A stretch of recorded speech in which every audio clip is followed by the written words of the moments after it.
Welcome to another episode of Mindful City, Tuning into Life, a podcast that brings you an intimate exploration of the businesses, practitioners, and artists making an impact in our community. Join us on Patreon for an exploration of all the people, places, and things that raise consciousness in our community by telling us about the businesses and happenings you'd like to know more about, and we'll explore them for you. Good afternoon, everyone. Welcome to Mindful City, the podcast, Tuning into Life. I'm here with my partner, Helen, today. Joining us is our special guest, Rhiannon Murphy. And we are here to share and highlight Rhiannon's passion, her mission, her global mission, and her business expertise, along with her consulting company, her activism, and overall healing artist. I would say Rhiannon is a powerhouse and a force of nature. So we are grateful to have you here today, Rhiannon. And Helen, thanks as well for inviting in Rhiannon and for sharing this time together. Yeah. Thank you so much for having me, you guys, ladies. And for me being here in this moment, I just want to take a moment and acknowledge you, Heather, because I'm about to share these incredible things that I've done. And I couldn't have done it without the support of community. And there were times where I almost lost my daughter to suicide, and Heather's on the phone with me, FaceTime, and she's there for me when I'm having major breakthroughs. Because I had to move my daughter out of the Bronx because of gun violence, and her school was cut $400,000. And when I bumped into Mayor Adams, the mayor of my city, he gave me the head of his office's number. And there are children running from bullets at 3:00, and the head of the Bronx told me to figure it out. So I end up relocating my daughter outside of Buffalo, and it was so seamless. It was so easy. She got the best of everything, but she lost diversity and she lost access to an environment that was inclusive to who she is. And I almost lost her to suicide because of racism and discrimination. And so with that experience, I ended up having to get NBC News to cover 6 to 8 shootings in my neighborhood, and then emailed the mayor's office. Do I still have to figure out putting the head of the mayor's office back on it? And then within 24 hours, they put 100-foot officers in my neighborhood, 2 cop cars on either side. And I said, my daughter's moving home in June, and I have no idea how this is going to happen, but she's coming home in June. And right after that, my daughter came home. No gun violence for 2 years now. And amazing. I was also negotiating with the mayor's office to get her into a school that was worthy of her because she wants to be a scientist. And so all of these adversities that we deal with on the local level, I'm an activist, I'm a fundraiser. I've been in the nonprofit sector for 20 years. I've been a fundraiser for 8 of those 20 years and raised millions of dollars for humanitarian causes, social justice initiatives to end mass incarceration. You name it, basically, I've done it. I was behind 5 of the first Black trans nonprofits ever in our country's history and getting them funded and supporting with their fundraising initiatives during COVID, making sure people got their rent, making sure people got medical support during COVID lockdown, and even getting partnerships with corporations to help teach financial literacy, because we don't want to just send them money and then they go to the check cashing place, and then our members of our community are low income, they go to the check cashing place, versus how can we empower them and get them financial literacy and have them get a bank account. So we partnered with a corporation that has online banking and an online bank account and did financial literacy. So we were able to I'm the kind of person that I want to get to the root of the cause, and let's get to the root of the cause and let's help empower people for real, instead of a Band-Aid on top of a Band-Aid on top of a Band-Aid. And Rhiannon, I'm curious, what is the need you feel sometimes in community that we need an activist? What is it that we can't all just come together? And, you find yourselves in positions and situations where you often have to be the only one that gets something started. You're the only example that's out there. What is it that you've seen that blocks us or prevents us from coming together? So I would say having to get gun violence off my block on my own with the support of NBC News and speaking at district rep meetings, people feared their life. The gangs threatened their life. They had already shot my neighbor who lives next door, so she was terrified. They already threatened her children, so she moved her children away. And if you're already a victim of gun violence where you were actually shot, and I heard her screaming in my backyard and no one could go help her, And it was really rough. It was the 4th of July weekend, and it was the cops were on strike, and it was right when things got lifted after COVID, and it was a war zone to live here. And people were afraid. And then there was a shame associated with the fact that they can't afford to move into a safer neighborhood or can't afford things for themselves. There's a shame associated with it. And it's kind of like also society, if you're broke or if you're homeless or if you're going through this, it's your fault. I don't feel sorry for you. It's your fault. When in fact, systemically, the economy says one has to lose for another one to gain. And we know it's by design why people get left behind. We know it's by design why things fall through the cracks because it was actually built that way. Rhiannon, do you now feel that you also have found a solution for people, like for have resources, education, Yeah. finance? Yeah. I think I'd like to hear Yeah. Aurora Consulting. To me, I interpret it that way, but what kind of lit you up to start Aurora as far Yeah. as education and finance, and especially women as business owners, and Yes. Aspera, you're Cuban and Afro and Native. Share a little bit about your inspiration behind all this. So my inspiration was the Great Resignation. Do you guys remember for about a couple of years in a row during COVID where people were resigning? It was like the Great Migration. Everybody was resigning from their jobs. There were mass resignations because people weren't being treated properly. Labor laws were being violated. Human rights violations were being violated. I had 3 organizations in a row where not only did someone steal money and I had to leave as head of fundraising or I was looking at prison time. And then I had another organization where I had to leave because they were breaking labor laws and human rights violations, and I was a whistleblower. And instead of them actually listening to 12 people and me, I was made an example of.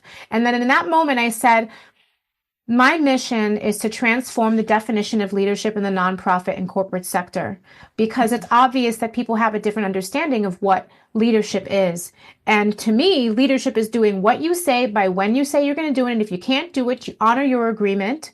And people have different ideas of what it is. I'm going to stronghold you. I'm going to lead with fear. I want this person to fear me. And if you don't buckle, I got threatened so many times. If you don't buckle and behave yourself, I'm going to find a way to get you fired. And I'm just like, but that's not my job. My job is to let you know what's missing that would make a difference. And instead of putting it in, and retention of employees is important to you. So I was made an example of, and when I was let go, everyone walked after I got let go. Oh my gosh. And then the CEO asked her to step down. And these are the things that had me start my own organization because there's a quote from James Baldwin, if you can't find your place, make it. If you can't find your place, make it. And I could not find a place. 3 organizations in a row. Then there was an economy issue where they were freezing hiring left and right in the nonprofit sector, where I had no choice but to make my place in the world and say, I'm taking a stake and I'm staking my stake into the ground. And this is what I'm going to do. And I know the kind of difference that I can make. And I've made CEOs millionaires and I'm rubbing pennies together. Now I need to make some bold moves. Exactly. I think too, there's this idea of when I look sometimes in the corporate environment, there is an idea that people are children. They treat them as if they're children, and not per se children, but someone to be controlled. Because like you said, in another environment, it's not just children, but even in communities, as cattle, as Dynamics. Power dynamics. Power dynamics, that's happening. And sometimes in a corporate atmosphere, when you speak out or when you speak back, they're just floored by the fact that you would speak, Because you're below me or how could you? You speak when you're spoken to. Exactly. And it's interesting because, I was thinking about that recently. When you hire someone, honestly, most of the time you're saying a professional with this many years of experience, this and that, which means you're looking for somebody who thinks, who speaks, who is a critical thinker. Yes, because that's going usually to speak on truth there. to power. And it's so interesting that that's what I got hired for 3 organizations in a row. And 3 organizations in a row were threatened by my voice, and they were all about diversity, equity, and inclusion. And they were people of color in leadership, and they were oppressing people, and it was like nothing had changed. Mm-hmm. And this is where I was like, oh, it's a case by case basis, this idea of what leadership should be, and like saying all these jargon words, all these like Exactly. buzzwords, cultural responsiveness, inclusion. In no way, in any form, was our DEI chief present in any one of my meetings where I felt as though my voice was not as inclusive as others, or it Mm-hmm. was just at the top. And then they realize it at the top, and then they do it at the back end instead of handling it in the front end from the beginning. I would have Exactly. loved to have kept my job. I was doing incredible work. We got J.C. Penney's to give washers and dryers to over 115 schools nationwide. And then we got like, I was able to facilitate attendance going up 60% after COVID because I sat with J.C. Penney's. We created a plan and we put that plan on the grounds to the schools, and it shot attendance up. And they didn't have undergarments, which was another reason why the children weren't going back to school. So Mm-hmm. like now we also provided undergarments, and attendance went back up 60%. And like I loved my work that I was doing. I know what my purpose is to have conversations and change the lives of many people. Mm-hmm. And it's not and it's interesting that when people are when it comes to self-love and mindfulness and being centered as a human being and being grounded as a human being, you won't be threatened by another powerful person, which you hired me because I'm powerful. You gave me an interview because I'm powerful, but then you come and bring me in the interview, and then I get belittled in my interviews as if I have Right. to be. And I know from that moment that this person wants to know by how I'm being treated. You can see their belief systems, that their belief system is how can this person be controlled? Mm-hmm. Can I minimize this person, and will they allow it? Oh, they won't allow me to minimize them. Okay, that means that they're not going to be manipulated to my will, which is not what I'm Mm-hmm. committed to. And Yeah. what's very interesting about the process also is that my resume is very extensive. My resume is killer. And as a national fundraiser and doing global work, and the fact that I had to get treated a certain kind of way through my interview processes with the kind of high level person that they want to bring in to do high level work and make millions Right. of dollars. It's not a match. It doesn't It's not a connect. I've match. noticed that. There's It's no not a connection match. at all. Right. Rhiannon, would Exactly. you say that there was like a lot of limitations I as would far say as like, people's conditioning. I would say Mm-hmm. people's Yep. conditioning because my last interview for a position that was $200,000 a year, I was an alumni of that organization. And the president said that he didn't hire me because I was an artist and I couldn't possibly be a fundraiser if I was an artist. And I Mm-hmm. said in my interview, when I walked up to him, I had to walk up to the guy because I was teaching in the building, introduce myself, and request why I didn't hear back from them after I got a phone call if I could start immediately, and why they disappeared for 2 weeks after trying to confirm me. Yeah. And this comes with integrity, this comes with mindfulness, this comes with being Yeah. present. And And that blows their mind when you do that because, it's interesting because sometimes the principles, the core values that we put out as an organization, as a corporation, or as a person, they sound great and they're really great ideas. And they give you this idea that we have a sense of who we are. But when we actually follow those things, everyone's triggered. Everyone is surprised. And I'm like, this says it on your core value. This is what you stand for. And there's this gap, and Rhiannon, what is it that is causing this gap, from here where we say this is what we want to do and to getting to actually live it out in practice, where we are inclusive, where we are mindful in our relationships, in our connection, and truthful to the things that we're saying, not just in words, in action. What is it that you see in the consulting that you do, in the coaching that you do, and the mentoring that you do in your community? What is it that's going to take us to cross this gap?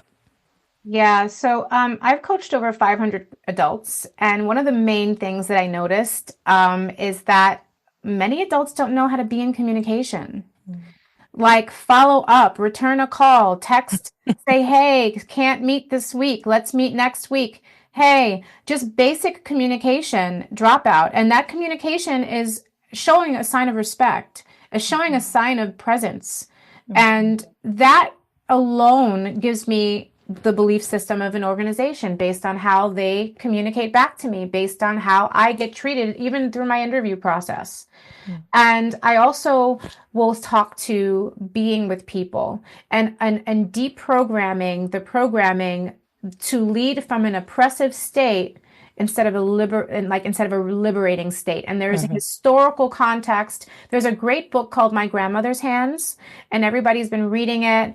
And it basically is for anyone who was born and raised in the United States with this particular kind of oppression that we've been born into, with the particular kinds of biases that we're born into, that when someone sees someone like me walking in, my name, Rhiannon Murphy, is very Celtic, is very Irish, and I walk in a room and it's the judgments, it's the lenses, it's the lenses that people see you through. They're not really seeing you, they're looking at you through their own personal judgments and their own past experiences and their own past everything, and they can't actually be with the essence and the blessing and gift that you are. And that is why I can't take it personal that I get minimalized or I have to advocate for myself more than a usual person would have to be. Because if I really looked at the hiring process, I'm like, the person is not even present within themselves. Where, oh, what can I get you? Let me find you another job. When he realized that he literally said, I should have given you the offer letter. And then I was at the end of the interview like, what do you mean offer letter? You didn't tell me that you offered the job to anyone. I thought I was coming in for my interview, that you were honoring my interview. And then I was like, well, you're the president. You can revoke anything. You have the power to revoke anything. And he didn't revoke it. And he ended up hiring another white Jewish woman to do fundraising as a Black-led organization. And this woman came from an organization that has been broke for years. So I was like, great. Mhm. And Mhm. it was like, and then I got an affirmation that I made the right, that it was like rejection was God's protection, because I met with a woman who was the head of one of their departments and she said I dodged a bullet. And I was Mhm. like, thank you, because I'm like, if I wanted to go back full time, I wanted to go back in a place where I would be empowered and my wings wouldn't be clipped. And when someone has a way of being and a way of seeing things where you see an artist for an arts organization leading fundraising for you as a limitation instead of a plus sign, that's already a belief system. So Mhm. people show you their belief systems by how they say things and how they act and the Mhm. choices that they make and how you get treated. And when they show you, believe them, and then you get to make your choice. Exactly. How you're going to, approach with that. And, it's interesting that, they said you dodged a bullet because I always find myself in the healing work when I deal with people, this idea where I say something is for a benefit. And I often say, I made it a benefit. It's not a benefit because of what happened. I'm not giving credit to what they did, but you turned around and made it a benefit for yourself. So yes, in that way, you dodged a bullet, but in this atmosphere where you're talking, because I wanted to swing into this fundraising and the oppressive mindset that you were discussing, because you were saying that we're coming from this mind state where it's almost as if we don't allow ourselves or consider that we can have funds, that we are entitled to wealth, to just living not even a normal life. I mean, you're talking normal life, but abundance, that we are Worthiness. completely entitled to that. How do you transition us, and in all the work that you've been doing in fundraising? And you must be dealing with, a lot of people that feel that we're not entitled to it. We can't get it. And then also obviously we don't have the resources or the knowledge or the wherewithal to get there. How are you merging your just not just your history, your activism, your knowledge, and your drive, but just your love for people, which is evident in everything that I've heard right now, Yeah. into your consulting when it comes to fundraising? What are you doing in the fundraising world? What I'm doing in the fundraising world is this time that I have had about a 3 year gap being full time, I got to discover where the future of fundraising is going. Like 90% of our presidential campaigns were funded by crypto. I met a crypto billionaire who's a friend of mine who plugged me in where to get crypto funding. I also found a way for nonprofits and organizations to get funded, monthly passive income in 60 to 90 days, something that's been around for 30 years that the Cancer Society used, where, for example, you have an organization like Kachava. Kachava makes $100 million in sales a year. That merchant service fee would have to pay their bank can get diverted to any cause or any other business that they choose to support, and 40% of that would go to them, and that looks like $150 to $300,000 of passive income a month. Of course, the Cancer Society did this, and smaller organizations didn't. And so now you can have small businesses support you in the same way, but just have more small businesses because you're obviously a large business that's $100 million a year that's making that much money. It's going to reap the benefits monthly like that. But then smaller organizations believing that it's possible, believing that it's possible, that there's another way to fundraise has been the hardest barrier to get outside of the norm, to get outside of the grants, the corporate, and the foundations, knocking on the same foundations' doors that are not going to open them because 80% of them are funded, mostly are not people of color. And I'll speak for New York City. 80%, a disparity report, 80% of the organizations that get funded through the city alone in New York City are providing services for communities of color, and they're not led by people of color. And so there's a big gap in how there's people's personal gaps believing that it's possible, and very archaic ways of thinking and not being open and curious to like, where is the needle going? And if I'm not on that, I am going to end up closing my doors. And there are organizations that got it and got on it immediately. And then I spoke to 36 organizations, some of them like, yes, and they dropped out of it because they didn't believe it was possible. Right. And even with the examples, even with all of the things, and it is the scarcity mentality, it is the fear-based, it is all of the things where you would need to operate in this budget, operate in this bucket, and that's the only bucket we can get means from. Rhiannon, you mentioned, and Helen, both of you mentioned words respect, presence, essence, empowerment, commitment, ownership, responsibility. And my biggest bond with Rhiannon is the world of dance, and it's our body and our muscles in our body. But we've also have a common bond with Tony Robbins, learning that the conversation of mindful city is that the brain is a muscle. And as a dancer, would you say that you think there's like skill sets that you've possessed? Oh yeah. Here as like a business. Oh yeah. I have a dancer. I have the discipline. Like I was trained by like hardcore, like I would call them sergeant generals of military ballet teachers and et cetera, et cetera. And the kind of discipline that I got from being in dance class and being able to listen and absorb, I was able to take that discipline and create a whole new life for myself. How I carry my body when I walk into a room. When I walk into a room, I shift the energy. And it's because I know how to walk on a stage. You know, like I know how to project my voice. I know how to, because of all the experiences as a dancer, I had to project beyond, because dancing isn't just using my body. There's also other forms of dance where you're actually using props and you're actually acting and you're reciting poetry in the midst of dancing. And there's so many different ways to share art. And as an artist, I think it's my greatest gift, honestly, because like I remember one of the CEOs of this large organization, I was nationally fundraising, and I broke out the congas and I started playing rumba and singing at the same time. And I started bringing healing to our community during the holidays through the music that I was playing. And in that moment, there was a bias created about me. And then that reinforced why this other woman didn't like me. And it was very interesting that you bring, like, I'm multi-talented. Yeah. I have spent 10,000 hours drumming. I have spent more than 10,000 hours dancing. I have spent more than 10,000 hours meditating. I have spent more than 10,000 hours facilitating yoga. I got my yoga license at 18 years of age. So people can't imagine, and I'm 44 today, this is why I ask, what is the value of a life? Because if we truly value one life, we see how much it takes and how much gets poured into a life to acquire the skills and the transformational knowledge that we have to be a gift to our society and our world.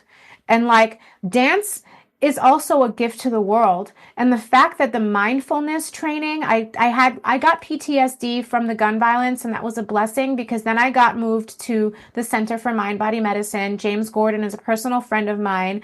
I worked with him through an organization I used to fundraise for, and his therapist and his 8-week session group, I healed more in community than I did in the one-on-one sessions. I got the tools to turn off my fight or flight system because in the 1990s it was discovered that trauma is in the body and not in the mind only. So I got the tools to actually shut off my fight or flight system. I got the tools to rebuild the circuit neurons in the frontal cortex of my brain by doing 6 months of psilocybin therapy as well, and getting guided through that healing, and then getting trained myself on how to heal people. This is an indigenous methodology of using psilocybin. This is not a modern, like, psychiatric way of using it, which is another question that I have. I have a lot of issues with that because Next podcast. the medicine is alive, and there are things you can talk to it. You have to sleep with it. There's actual ways to respect it. So it does the work that it does. And it's just as a guide, it's a tool. And, what do we do? What happens when we abuse things? It puts the veil over our eyes. We can no longer see when we abuse things. So this is like why dance, I would say, it is the foundation from which I have been able to launch all my rockets of desire for what I see as possible for my life, for one human being to be. It's amazing that you just said the words a gift to the community, creating yourself and being a gift, to the community and pouring into yourself.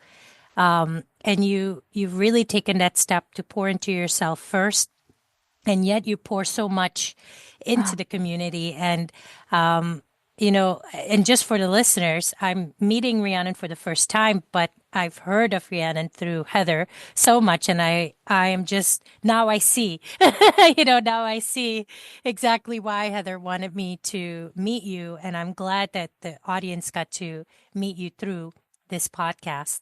And the incredible work that you're doing, how we can support you moving forward, our platform, how we can be there so we can pour into the community too, as you're gathering resources for everyone, whatever it is that we can do. And I think for sure, like Heather was saying just a second ago, another podcast, because I do think that there's so many more topics that we can really break down with you, and to take each of these as you're working on and break them down so that we can really provide support to the community. Because this whole idea of an activist that you have to be is that you shouldn't be alone doing that you can activate all of us so that we can be that support system as well for others. And so yes. So we have the Empower Hour. My girlfriend Becky Sheehan and I have the Empower Hour Monday through Fridays at 12 noon, a place where people can land and see a way forward. I facilitate Monday, Wednesday, Friday. Mondays is Manifesting Mondays. It's taking something when you're manifesting it, visualizing it as if it's true, and then actually taking a response and action to it and having 10, 15 minutes. All right, who's that person you saw to call? Who's that email you haven't sent out? Where's to take a Monday morning action? Wednesday's Leading with Purpose, where we take on any challenge that you're dealing with and transcend it, and no one leaves the space without a way forward. And Friday, we're going through the book Let Them by Mel Robbins. And next week, Friday, we'll be on chapter 5. And we're breaking it down as a community. And so I offer this space as a place people can land. And I also have, I shared a link with you guys of all the workshops that I do. And soon we'll have a book being released called The Streets Don't Wait, How I Got Gun Violence and Justice, and How I Organize on the Local Level. And it goes through all the things that I have been able to organize, and it empowers people. People don't know, you don't just vote for people. You make them work for you, and you don't know who to call for what.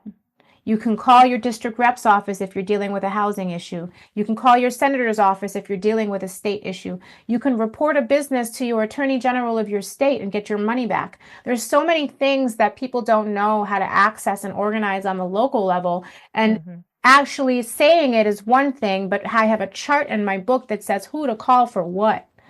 And, this is something that has gotten me through everything. I don't know how I would have gotten gun violence off my block if my mother hadn't trained me, who's a social worker, and from my background working with the city council, to do what I did, because I didn't know how I was going to do it, but I said, my daughter's coming home in June and the gun violence is going to stop and our community is going to be safe again. And my neighbors who didn't get in with me on it said, thank you, you taught me something. So just because you're in it alone, maybe you're the first one, and maybe your example is you're there to just teach people by example that they don't have to just take it. There's another way forward. I am so thankful for meeting you today and having this conversation with you, Heather. Thank you for introducing us and for hosting the podcast with me today. And I hope that we could see you again soon.